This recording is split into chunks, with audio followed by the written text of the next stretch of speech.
할렐루야. 풍요로운 교회를 찾아와 주신 모든 분들을 주님의 이름으로 환영하고 축복합니다.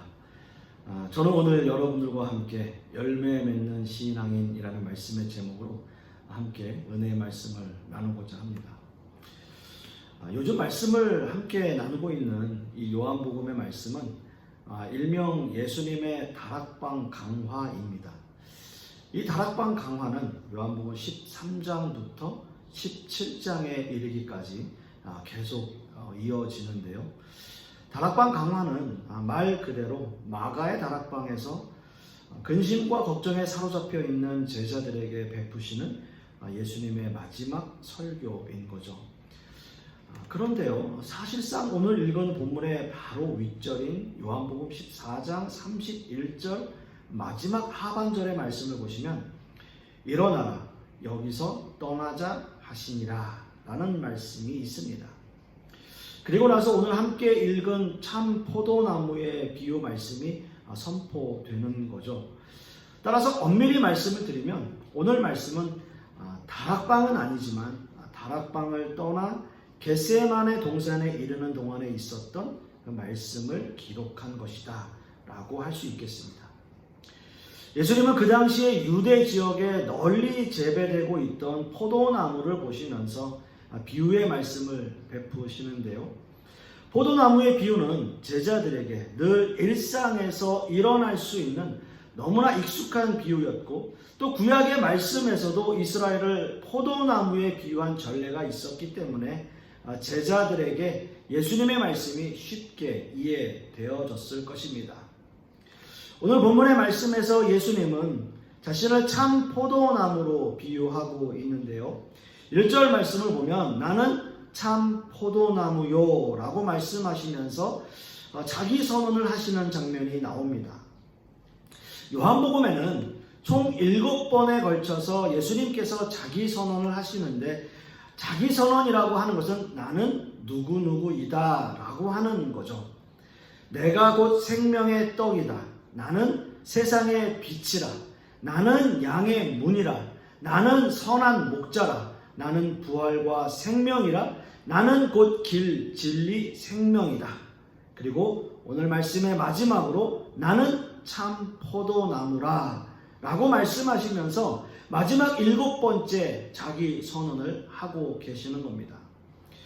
그리고 이어서 예수님은 하나님을 농부로 그리고 예수님은 제자들을 가리켜 참 포도나무에 붙어 있는 너희는 가지다 라는 말씀을 하시는 거죠.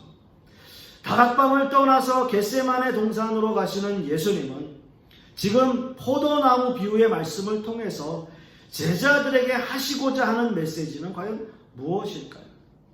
예수님은 이 비유의 말씀을 통해서 제자들이 과연 무엇을 깨닫길 원하고 계실까요? 참 포도나무이신 예수님이 이 비유의 말씀을 통해 제자들에게 말씀하시고자 하는 의도는 너무나 분명하게도 바로 열매를 맺으라 라는 겁니다. 열매를 맺으라. 예수님은 제자들이 열매 맺는 하나님의 일꾼이 되길 바라는 마음에서 이 비유의 말씀을 베풀어 주시는 겁니다.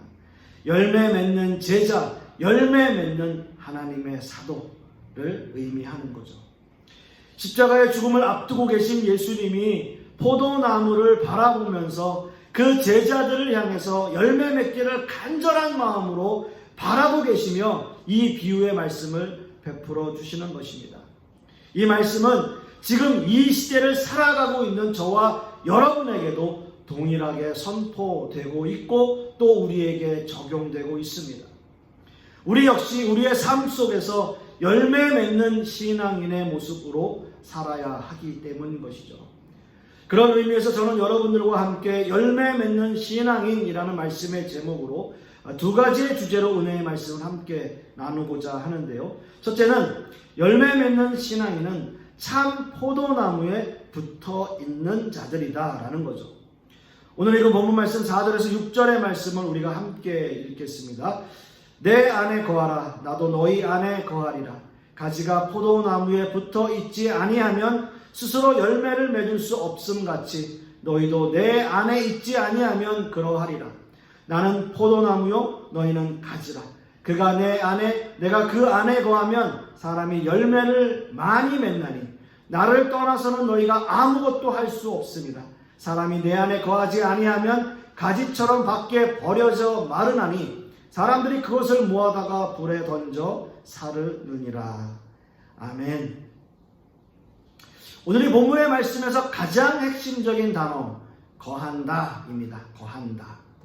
이 단어의 의미는 그리스도와 자녀 사이에 필연적으로 연결되어지는 것만이 유일한 생명의 길임을 말하고 있는 거죠. 이 말씀에서 더욱 우리를 두렵게 하는 것은 바로 6절의 말씀인데요. 하나님과 단절된 상태에 있는 일면 마른 나뭇가지들의 최후의 모습이 바로 마지막 심판날의 모습을 연상하게 만들기 때문입니다.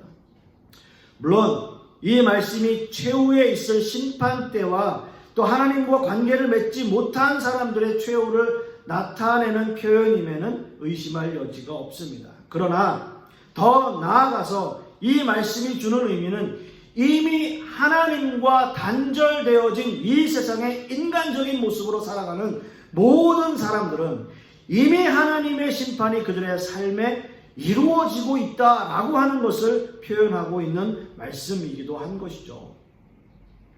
예수님께서 베푸신 참 포도나무의 비유가 예수님의 제자들에게 더욱 쉽게 이해되어진 데는 구약의 말씀에서 늘 이스라엘은 포도나무에 비유되었고요. 열매를 맺지 못하는 이스라엘은 하나님 앞에 늘 책망받는 존재로 표현되었기 때문입니다.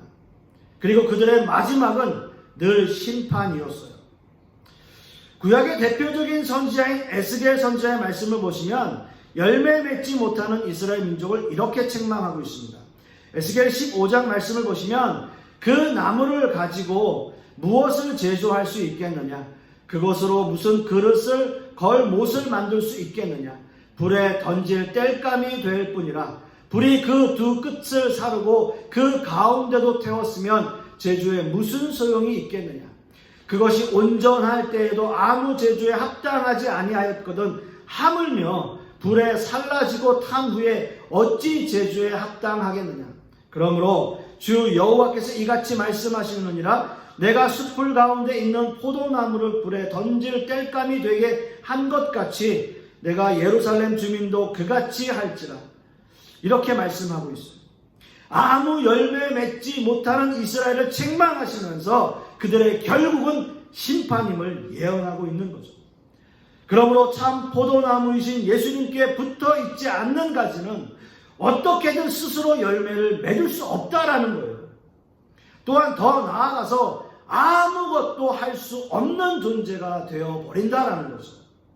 이미 참 포도나무에서 떨어진 가지는 그 즉시 하나님의 심판이 이루어지고 있음을 의미하고 있습니다. 인간은 아담의 범죄로 말미암아서 도덕적 부패함과 영적 무능력함에 이르게 되어 하나님이 보시기에 진정한 선을 행할 수 없는 존재가 되어버렸습니다. 그렇기에 열매를 맺을 수 있는 가장 근본적인 방법은요, 참 포도나무이신 예수님께 붙어 있어야 한다는 거예요. 붙어 있어야 돼요. 오늘 이거 보면 4절 말씀에서 붙어 있지라고 하는 단어, 유하다, 머물러 있다 라는 의미를 가지고 있습니다. 즉 포도나무이신 참 포도나무이신 예수님께 완전히 붙어 있는 것, 그 안에 머물러 있는 것, 예수님과 함께 거하는 것만이 열매를 맺을 수 있는 유일한 방법이라는 겁니다. 여러분, 가지가 어쩔 때는 나무에서 붙어 있고 또 어쩔 때는 떨어져 있고 그러는 거 아닙니다. 무조건 예수님의 나무에 붙어 있는 거예요. 붙어 있는 자만이 진정한 열매를 맺을 수 있는 겁니다. 바울사도 역시 하나님을 믿는 백성들이 반드시 참 포도나무이신 예수님께 붙어 있어야 한다라고 말씀하고 있어요. 로마서 11장 21절 말씀에도 하나님이 원가지들도 아끼지 아니하였은즉 너도 아끼지 아니하시리라 라는 말씀이 있어요. 즉 이 말씀은 우리 역시 하나님의 은혜로 구원을 얻은 자가 되었지만 정말 진실한 믿음으로 예수님의 나뭇가지에 붙어 있지 않는다면 참 감람나무의 원가지도 쳐낸 것처럼 너희 역시도 심판을 면하지 못할 것이다 라는 아주 무서운 말씀이에요. 이렇게 원가지인 참 감람나무에 붙어 있었던 것, 붙어 있는 것만이 참 믿음이라는 거죠. 로마서 11장 20절 말씀을 보시면 옳도다. 그들은 믿지 아니함으로 꺾이고 너는 믿음으로 섰느니라. 높은 마음을 품지 말고 도리어 두려워하라 라고 말씀하고 있습니다. 참 포도나무이신 예수님께 붙어 있는 방법, 그 유일한 방법은 바로 믿음이라는 거죠. 주님을 믿음으로 우리는 진정한 예수님의 나무에 붙어 있는 참다운 가지가 되는 거예요. 그것이 우리의 노력은 아닐 거예요. 우리를 참 포도나무에 접붙여 주신 분 오직 하나님이십니다. 계속해서 로마서 11장 23절 말씀에 그들도 믿지 아니하는데 머무르지 아니하면 접붙임을 받으리니 이는 그들을 접붙이실 능력이 하나님께 있다. 하나님께 있음이라 라고 말씀하고 있기 때문입니다.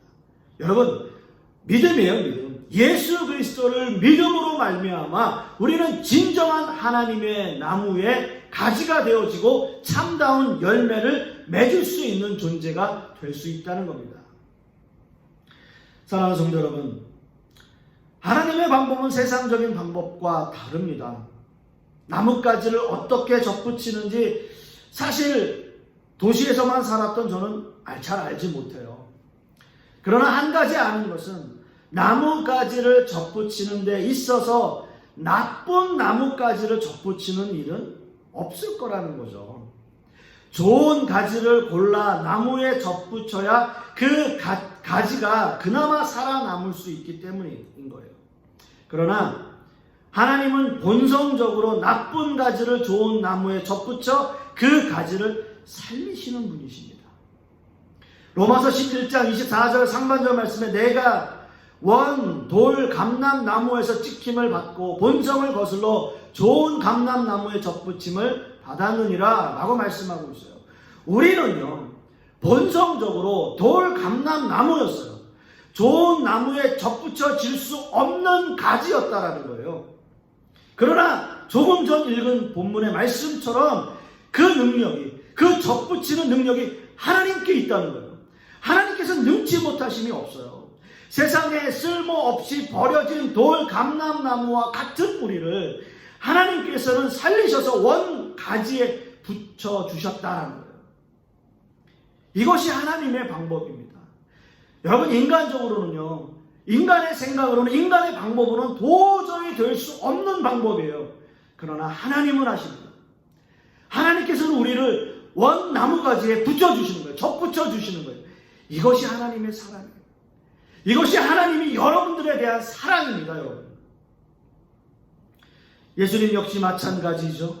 우리를 위해서 목숨을 아끼지 아니하시며 어떻게든 열매 맺는 신앙인으로 하나님의 자녀로 삼으시기 위해서 우리를 위해서 피 흘리시고 우리를 위해서 죽기까지 일하시는 분이시죠. 누가복음의 말씀해 보시면 열매 맺지 못하는 무화과 나무의 비유가 나옵니다. 포도원 주인은 열매를 맺지 못하는 무화과 나무를 찍어버리라 라고 말씀하세요. 그러나 포도원 지기는 한 해만 더 시간을 주십시오. 한 해만 더 시간을 주십시오 라고 말해요. 무화과 나무가 열매를 맺도록, 열매를 맺을 수 있도록 제가 한번 가꾸겠습니다. 누가복음 13장 8절 말씀해 보시면 대답하여 이르되 주인이여 금년에도 그대로 두소서 내가 두릅하고 걸음을 주리니 이렇게 말씀하시는 거예요. 여기서 열매를 맺도록 가꾸시는 분은 바로 예수님이십니다. 사랑하는 성도 여러분, 예수님의 이 마음이 여러분 느껴지셔야 돼요. 여러분 느껴지십니까? 열매 맺기를 간절히 바라는 예수님의 마음이 여러분들에게 전해지십니까? 이것이 바로 우리가 참 포도나무이신 예수님께 붙어 있어야 하는 이유 아니겠습니까? 예수님은 우리를 위해서 걸음을 주고 충분한 양분을 빨아들여 좋은 열매를 맺게 도와주고 계세요. 그래서 말씀하시는 거잖아요. 주인이여, 금년에도 그대로 두소서. 내가 두릅하고 거름을 주겠습니다. 여러분, 사랑하는 성도 여러분, 더욱 간절한 마음으로 열매 맺기를 소원하십시오. 여러분들이 포도나무에 붙어 있으시다면 열매 맺기 위해서 노력하십시오. 그리고 무엇보다도 예수님 안에 거하시는 저와 여러분들이 되실 수 있기를 간절히 소원하겠습니다. 두 번째는, 열매 맺는 신앙인은 어떠한 어려운 환경도 이겨내는 것입니다. 오늘 이거 본문 말씀 2절의 말씀을 한번 보시면, 무릇 내게 붙어 있어 열매를 맺지 아니하는 가지는 아버지께서 그것을 제거해 버리시고, 무릇 열매를 맺는 가지는 더 열매를 맺게 하려 하여 그것을 깨끗하게 하시느니라. 아멘. 오늘 함께 읽은 이 본문의 말씀에서 가장 주의 깊게 살펴보아야 하는 단어가 두 개가 있습니다. 바로 제거해 버리시고 라고 하는 단어하고요, 제거한다라는 단어하고 깨끗하게 하시느니라. 그러니까 깨끗하게 한다라는 이 두 가지 단어예요. 제거하는 것과 깨끗하게 하는 것. 사실은 이 두 단어의 의미상 차이는 별로 없어요. 그러나 알렉산드리아 필로라고 하는 신학자의 글에는 이 단어를 가지치다라는 의미로 해석하고 있습니다. 즉, 열매를 많이 맺게 하기 위해 하나님께서 가지를 치신다라는 의미로 해석되는 거죠. 예수님은 오늘 본문 1절의 말씀에서 예수님을 참 포도나무, 그리고 하나님을 농부로 비유하고 계십니다. 그리고 방금 읽은 본문에서처럼 농부이신 하나님의 역할이 분명하게 밝혀지고 있어요. 그것은 열매 맺지 못하는 가지를 제거하고 더욱 열매를 맺게 하기 위해서 깨끗하게 가꾸시는 일이에요. 열매 맺지 못하는 가지가 나무에 붙어 있다는 것은 나무에 붙어 있는 가지뿐만 아니라 다른 가지에게도 좋지 않은 영향을 미치게 되는 거죠. 이거는 여러분 과일을 가꾸고 하는 농부들은 다 아는 사실일 것입니다. 좋지 않은 가지들은 다 쳐내야 나머지가 좋은 가지가 더 풍성한 열매를 맺게 되는 거죠. 이렇게 나무에 좋지 않은 영향을 미치는 나뭇가지는 잘라내야 되는 겁니다. 이것을 곧 심판을 의미하는 거죠. 지금까지 말씀을 나누었던 것처럼 참 포도나무이신 예수님께 붙어 있지 못하는 것만으로도 심판을 의미하는 것이기 때문입니다. 자, 그러나 하나님이 이렇게 심판만 행하시는 분은 아니시라는 거죠. 열매 맺는 가지가 더 좋은 열매를 맺게 하기 위해서 가지치기를 하시는 경우도 있다는 거예요. 물론 가지치기는 가지뿐만 아니라 나무에게도 힘든 일입니다. 그러나 반드시 그 길을 견뎌내어야지만 더 좋은 열매를 맺을 수 있기에 기꺼이 그 길을 참고 인내하며 가는 거죠. 그때는 그 일이 너무나 힘들고 어렵고 괴로운 일이지만 지나고 나면 더 풍성한 하나님의 은혜를, 더 풍성한 열매를 맺게 되는 거예요.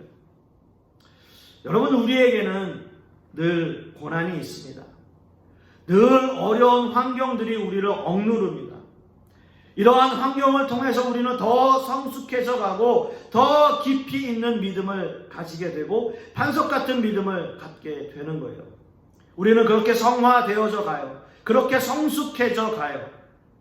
성경의 수많은 인물들 역시 이런 고난의 세월을 통해서 하나님께 더 깊이 있게 나아가는 그러한 계기가 된 사람들이 너무나 많습니다. 구약에 고난하면 생각나는 대표적인 인물, 바로 욥이라는 사람이죠. 욥은 하나님께서 허용하신 고난을 겪은 사람이에요. 그 고난은 결코 만만치 않았어요. 그냥 몇 가지 고통 준 정도로 끝나는 것이 아니라 모든 것이 다 변했어요. 그의 삶이 변했어요. 그의 모든 것이 다 날아갔어요. 한순간에. 욥은 하루아침에 전 재산과 자녀를 잃었습니다. 욥의 부인 역시 욥을 떠나는 정말 최악의 상황을 만난 사람 중에 한 사람이 바로 욥이라는 사람이에요.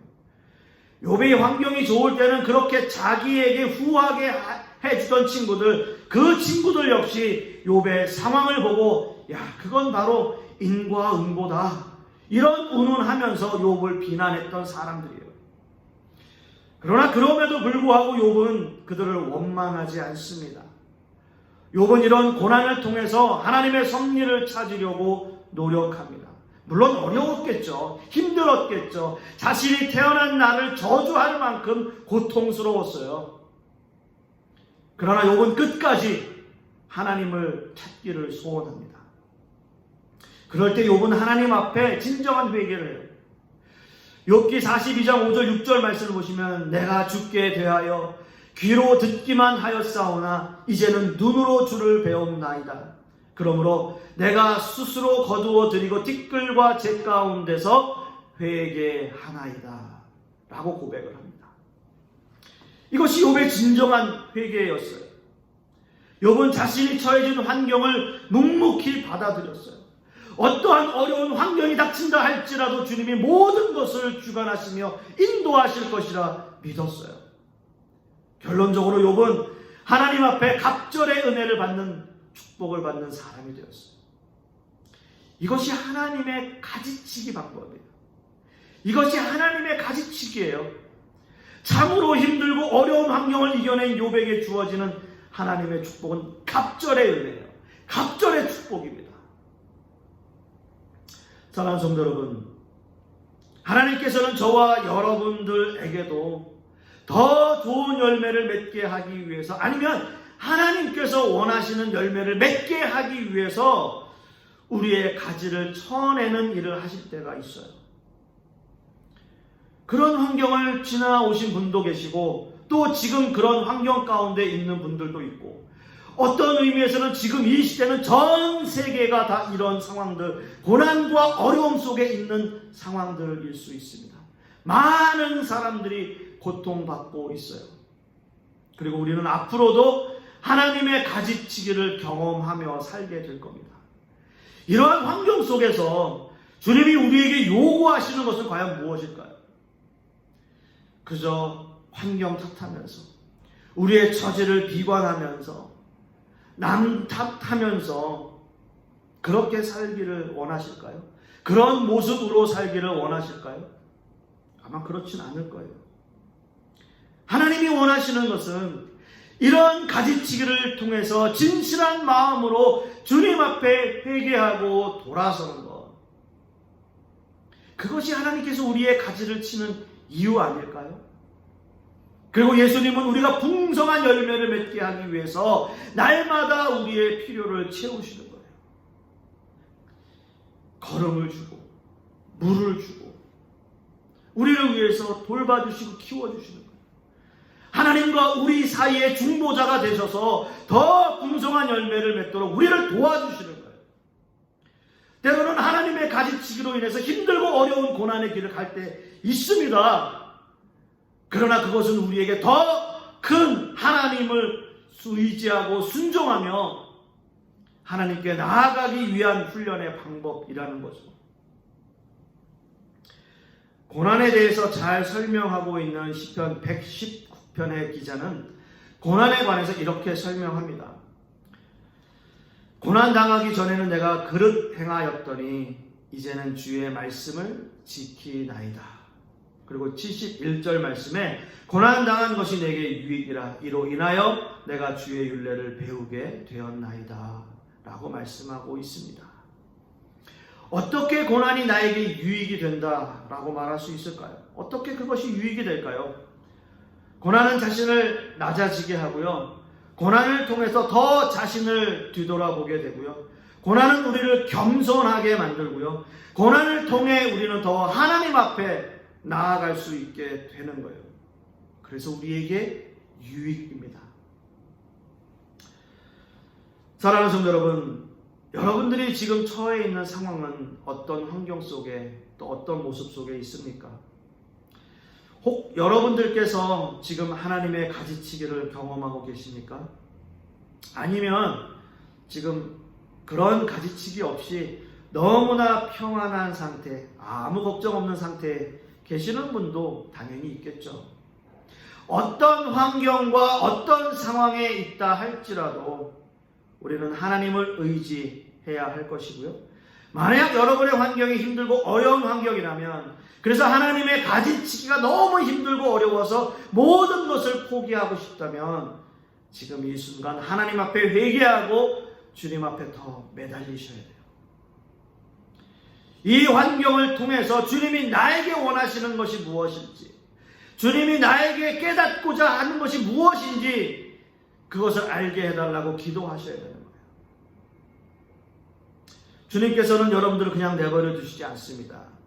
주님이 여러분에게 이런 환경을 주시는 것은 여러분들이 더 풍성한 열매를 맺기 위해서 이런 환경을 주시는 거죠.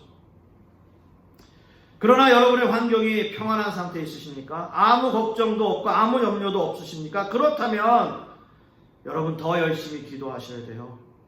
더 열심히 기도하셔야 돼요.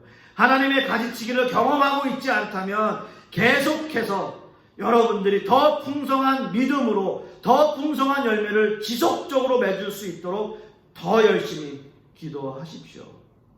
이것이 우리가 이 세상을, 정말 이 팬데믹 상황 속에서 이 세상을 살아가는 방법이고요, 열매 맺는 신앙인으로 살아가는 비결이 될 것입니다. 어떠한 환경 가운데 있다 할지라도 주님을 의지하고 주님께 모든 것을 맡기며 주님의 말씀에 따라 살아가는 저와 여러분들이 되실 수 있기를 간절히 소망하겠습니다. 기도하겠습니다. 사랑의 하나님, 감사합니다. 우리는 예수 그리스도의 참 포도나무에 붙어있는 가지들입니다.